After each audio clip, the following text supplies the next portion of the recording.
पूज्य स्वामी राम सुखदास जी कहते हैं, श्री परमात्मा की इस विचित्र सृष्टि में मनुष्य शरीर एक अमूल्य एवं विलक्षण वस्तु है। यह उन्नति करने का एक सर्वोत्तम साधन है। इसको प्राप्त करके सर्वोत्तम सिद्धि के लिए सदा सतत चेष्टा करनी चाहिए। इसके लिए सर्वप्रथम आवश्यक है ध्येय के निश्चय करने की। जब तक मनुष्य जीवन का कोई ध्येय उद्देश्य ही नहीं बनाता, तब तक वह वास्तव में मनुष्य कहलाने योग्य ही नहीं, क्योंकि उद्देश्य विहीन जीवन पशु जीवन से भी निकृष्ट है। किंतु जैसे मनुष्य शरीर सर्वोत्तम है, वैसे इसका उद्देश्य भी सर्वोत्तम ही होना चाहिए। सर्वोत्तम वस्तु है परमात्मा। इसलिए मानव जीवन का सर्वोत्तम ध्येय है परमात्मा की प्राप्ति, जिसके लिए भगवान श्री कृष्ण ने कहा है, यम लब्धवा चापरम लाभम मन्यते नाधिकम ततः। इस परमात्मा की प्राप्ति के लिए सबसे पहला और प्रधान साधन है जीवन के समय का सदुपयोग। समय बहुत ही अमूल्य वस्तु है। जगत के लोगों ने पैसों को तो बड़ी वस्तु समझा है, किंतु समय को बहुत ही कम मनुष्यों ने मूल्य दिया है। पर वस्तुतः विचार करने पर यह स्पष्ट हो जाता है कि समय बहुत ही मूल्यवान वस्तु है। विचार कीजिए, अपना समय देकर हम पैसे प्राप्त कर सकते हैं, पर पैसे देकर समय नहीं खरीद सकते। अंतकाल में जब आयु शेष हो जाती है, तब लाखों रुपए देने पर भी 1 घंटे समय की कौन कहे, 1 मिनट भी नहीं मिल सकता। समय से विद्या प्राप्त की जा सकती है, पर विद्या से समय नहीं मिलता।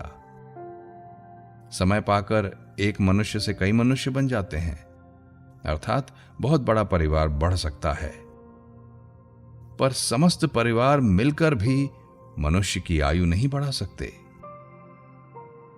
समय खर्च करने से संसार में बड़ी भारी प्रसिद्धि हो जाती है, पर उस प्रसिद्धि से जीवन नहीं बढ़ सकता। समय लगाकर हम जमीन जायदाद धन मकान आदि अनेक चल अचल सामग्री एकत्र कर सकते हैं, पर उन संपूर्ण सामग्रियों से भी आयु वृद्धि नहीं हो सकती। इसलिए जीवन के आधारभूत इस समय को बड़ी ही सावधानी के साथ सदुपयोग में लाना चाहिए, नहीं तो यह बात ही बात में बीत जाएगा, क्योंकि ये तो हर पल बड़ी तेजी के साथ नष्ट हुआ जा रहा है। रुपए आदि तो जब हम खर्च करते हैं तभी खर्च होते हैं, नहीं तो तिजोरी में पड़े रहते हैं। पर समय तो अपने आप ही खर्च होता चला जा रहा है, उसका खर्च होना कभी बंद नहीं होता। अन्य वस्तुएं तो नष्ट होने पर भी पुनः उत्पन्न की जा सकती हैं, पर गया हुआ समय किसी प्रकार भी लौटाया नहीं जा सकता। अतः हमें उचित है कि बचे हुए समय के एक क्षण को भी निरर्थक नष्ट ना होने देकर कंजूस के धन की तरह उसकी कीमत समझकर उसे ऊंचे से ऊंचे काम में लगाएं। प्रथम श्रेणी का सर्वोत्कृष्ट काम है पारमार्थिक पूंजी का संग्रह। दूसरी श्रेणी का काम है सांसारिक निर्वाह के लिए न्यायपूर्वक द्रव्य उपार्जन। इनमें से दूसरी श्रेणी के काम में लगाया हुआ समय भी भाव के सर्वथा निष्काम होने पर पहली श्रेणी में ही गिना जा सकता है। इसके लिए हमें समय का विभाग कर लेना चाहिए, जैसा कि भगवान ने गीता में कहा है, दुखों का नाश करने वाला योग तो यथा योग्य आहार विहार करने वाले का, कर्मों में यथा योग्य चेष्टा करने वाले का और यथा योग्य सोने तथा जागने वाले का ही सिद्ध होता है। इस श्लोक में अवश्य करने की 4 बातें बतलाई गई हैं। पहला, युक्ताहार विहार। दूसरा, शरीर निर्वाहार्थ उचित चेष्टा। तीसरा, यथा योग्य सोना, और चौथा यथा योग्य जागना। पहले विभाग में तो शरीर को सशक्त और स्वस्थ रखने के लिए शौच, स्नान, घूमना, व्यायाम, खान पान, औषध सेवन आदि चेष्टाएं सम्मिलित हैं। दूसरा विभाग है जीविका पैदा करने के लिए, जिसमें ब्राह्मण, क्षत्रिय, वैश्य और शूद्र आदि के लिए अपने अपने वर्ण धर्म के अनुसार न्याय युक्त कर्तव्य कर्मों का पालन करना बतलाया गया है। तीसरा विभाग है शयन करने के लिए। इसमें कोई विशेष उल्लेखनीय बात नहीं है। अब चौथा प्रमुख विभाग है जागने का। इस श्लोक में अवबोध का अर्थ तो रात में 6 घंटे सोकर अन्य समय में जगते रहना, और उनमें प्रातः सायं दिन भर में 6 घंटे साधन करना है। परंतु अवबोध से यहां वस्तुतः मोह निद्रा से जागकर परमात्मा की प्राप्ति करने की बात को ही प्रधान समझना चाहिए। अब इस पर विचार कीजिए। हमारे पास समय है 24 घंटे और काम है 4। तब समान विभाग करने से एक एक कार्य के लिए 6-6 घंटे मिलते हैं। उपर्युक्त 4 कामों में आहार, विहार और सोना, ये 2 तो खर्च के काम हैं, और व्यापार तथा अवबोध यानी साधन करना, ये दोनों उपार्जन के काम हैं। इस प्रकार खर्च और उपार्जन दोनों के लिए क्रमशः 12-12 घंटे मिलते हैं। इनमें लगाने के लिए हमारे पास पूंजी है 2, एक समय और दूसरा द्रव्य। इनमें से द्रव्य तो लौकिक पूंजी है और समय अलौकिक पूंजी है। आहार विहार में तो द्रव्य का व्यय होता है और सोने में समय का। इसी प्रकार जीविका और अवबोध यानी साधन करने में केवल समय खर्च होता है, किंतु अलौकिक पूंजी रूप समय का तो चारों में ही व्यय होता है। अब हमें सोचना चाहिए कि अलौकिक पूंजी को खर्च करके तो अलौकिक लाभ ही प्राप्त करने योग्य है। साधारणतः आहार, विहार और जीविका के कार्य से हम लौकिक लाभ ही उठाते हैं, तथा शयन में तो श्रम दूर करने के सिवा कोई विशेष लाभ की बात दिखती ही नहीं। परंतु ये ही सब कर्म यदि निष्काम भाव से किए जाएं, तो सर्वोत्तम अलौकिक लाभ प्रदान कर सकते हैं। यहां एक बात और समझने की है कि यदि साधन भी सकाम भाव से किया जाता है, तो वह समय भी लौकिक लाभ ही देने वाला होता है, और निष्काम भाव से करने पर वही साधन अलौकिक लाभ देने वाला हो जाता है। अतः हमें सभी काम निष्काम भाव से ही करने चाहिए। अभिप्राय यह है कि हमें अवबोध, मोह निद्रा से जगकर परमात्मा की ओर ही अपनी सब क्रियाओं का लक्ष्य बना लेना चाहिए। इससे हमको जो अब तक केवल सांसारिक लौकिक लाभ ही हो रहा था, उसकी जगह अलौकिक लाभ होने लगेगा, और इस प्रकार हम लौकिक पूंजी को भी अलौकिक पूंजी बना सकेंगे। ये बात तो ऊपर कही जा चुकी है कि आहार, विहार और शयन ये दोनों खर्च के काम हैं। इनमें भी आहार विहार में तो द्रव्य का खर्च है और शयन में जीवन का। इसी प्रकार जीविका और अवबोध यानी साधन करना, ये दोनों उपार्जन के काम हैं। इनमें आजीविका में द्रव्य का उपार्जन होता है और अवबोध में नित्य जीवन यानी मोक्ष का उपार्जन। अतः मनुष्य को चाहिए कि नित्य जीवन के उपार्जन का समय, जो कि अलौकिक है, द्रव्य उपार्जन के साधन आजीविका के कार्य में ना लगाएं, बल्कि उसमें भी निष्काम भाव और भगवत स्मृति को सम्मिलित करके उसे नित्य जीवन के उपार्जन का साधन बना लें। शयन में जीवन का खर्च और अवबोध में नित्य जीवन का उपार्जन होता है। इसलिए जितना संभव हो द्रव्य के खर्च के करणभूत आहार विहार में से और जीवन के खर्च के करणभूत शयन में से समय निकालकर निष्काम भावपूर्वक द्रव्य उपार्जन में तथा नित्य जीवन अवबोध यानी साधन करने में समय लगाएं। भाव ये है कि शौच स्नान आदि में यदि 5 घंटे से ही काम चल जाए तो 7 घंटे निष्काम भावपूर्वक द्रव्य उपार्जन आदि कामों में लगाएं, और यदि शौच स्नान आदि में 4 घंटे से ही काम चल जाए तो 8 घंटे निष्काम भाव से द्रव्य उपार्जन में लगाएं। इसी तरह सोने में यदि 5 घंटे से ही काम चल जाए तो 7 घंटे भजन ध्यान जप स्वाध्याय सत्संग पूजा पाठ आदि पारमार्थिक साधन में लगाने चाहिए, और यदि शयन में 4 घंटे से ही काम चल जाए तो 8 घंटे भजन ध्यान आदि में अवश्य लगाने चाहिए।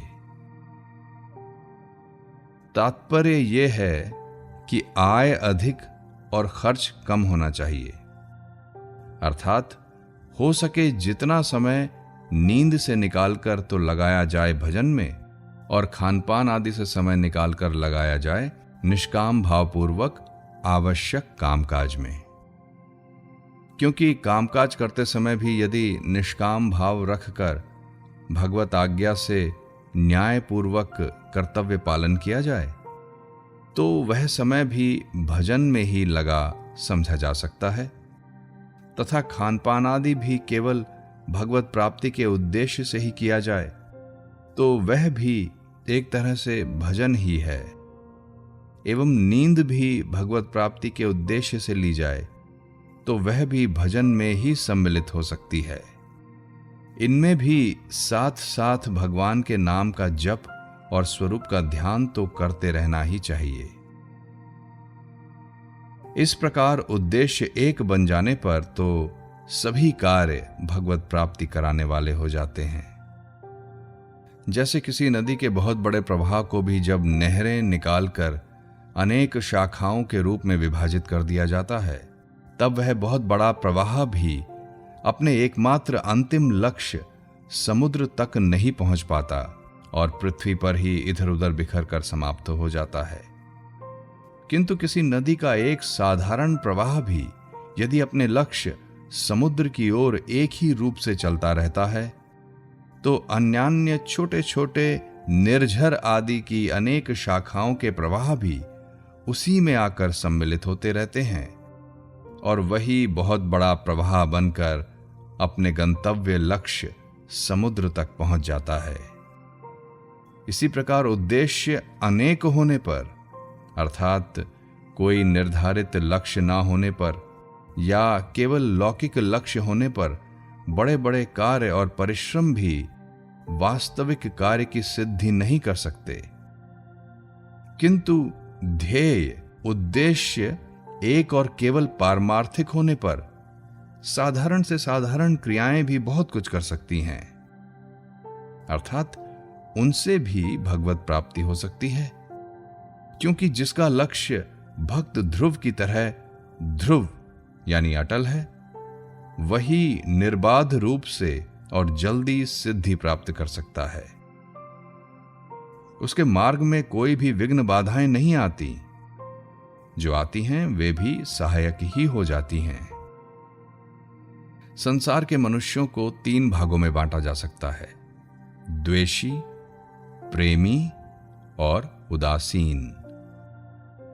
ध्रुव जी को उनसे द्वेष रखने वाली माता सुरुचि ने भी यही उपदेश किया कि इस पद को प्राप्त करने के लिए तुम भगवान विष्णु की आराधना करो, और उनसे प्रेम करने वाली माता सुनीति ने भी इसी का समर्थन किया।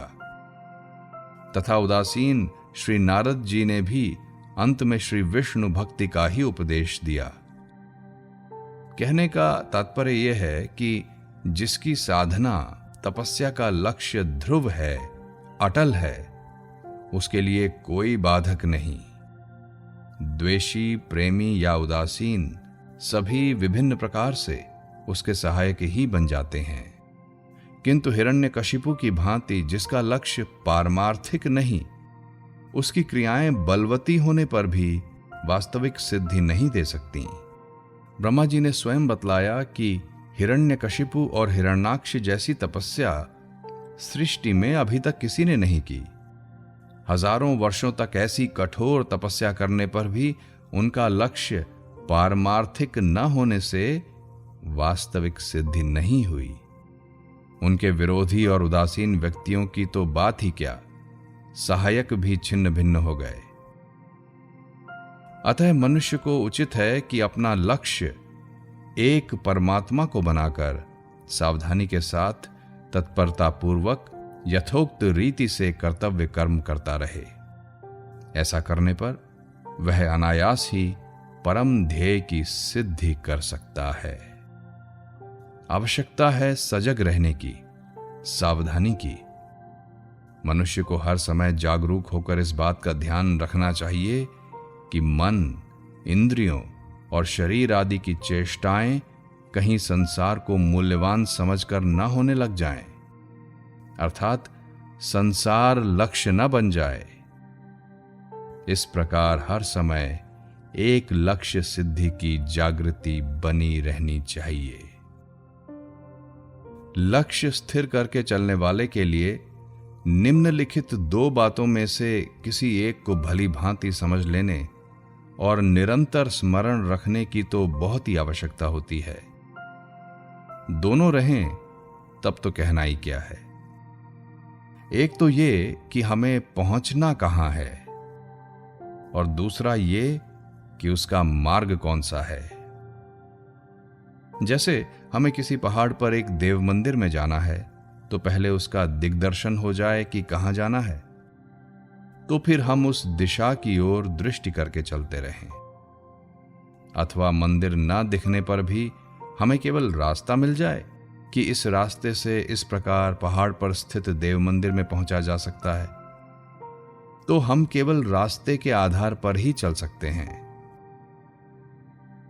पहले लक्ष्य के स्वरूप को समझना चाहिए कि परमात्मा की प्राप्ति क्या है। भगवान ने गीता के अध्याय 6 में बतलाया है कि उसकी प्राप्ति होने पर उससे बढ़कर अन्य कोई लाभ होता है, ऐसी मान्यता उसके मन में रह ही नहीं सकती, और उसमें स्थित हो जाने पर बड़ा भारी दुख भी उसे कभी विचलित नहीं कर सकता। यानी कैसा भी कष्ट क्यों ना प्राप्त हो, हमारे परम आनंद में कभी कमी आ ही नहीं सकती। तो फिर दुख तो वहां रह ही कैसे सकता है। दुख का तो वहां आरंभ ही नहीं हो सकता, क्योंकि सुख में कमी आने से ही दुख के आने की गुंजाइश रहती है, और सुख की कभी किंचित भी कमी वहां रहती नहीं। उस स्थिति में हर समय एक रस समता बनी रहती है। राग द्वेष, हर्ष शोक, चिंता भय उद्वेग आदि भाव अंतःकरण में कभी हो ही नहीं सकते। कर्म, क्लेश, विकार, अज्ञान, संशय, भ्रम आदि दुख और दुखों के कारणों का सदा के लिए विनाश हो जाता है।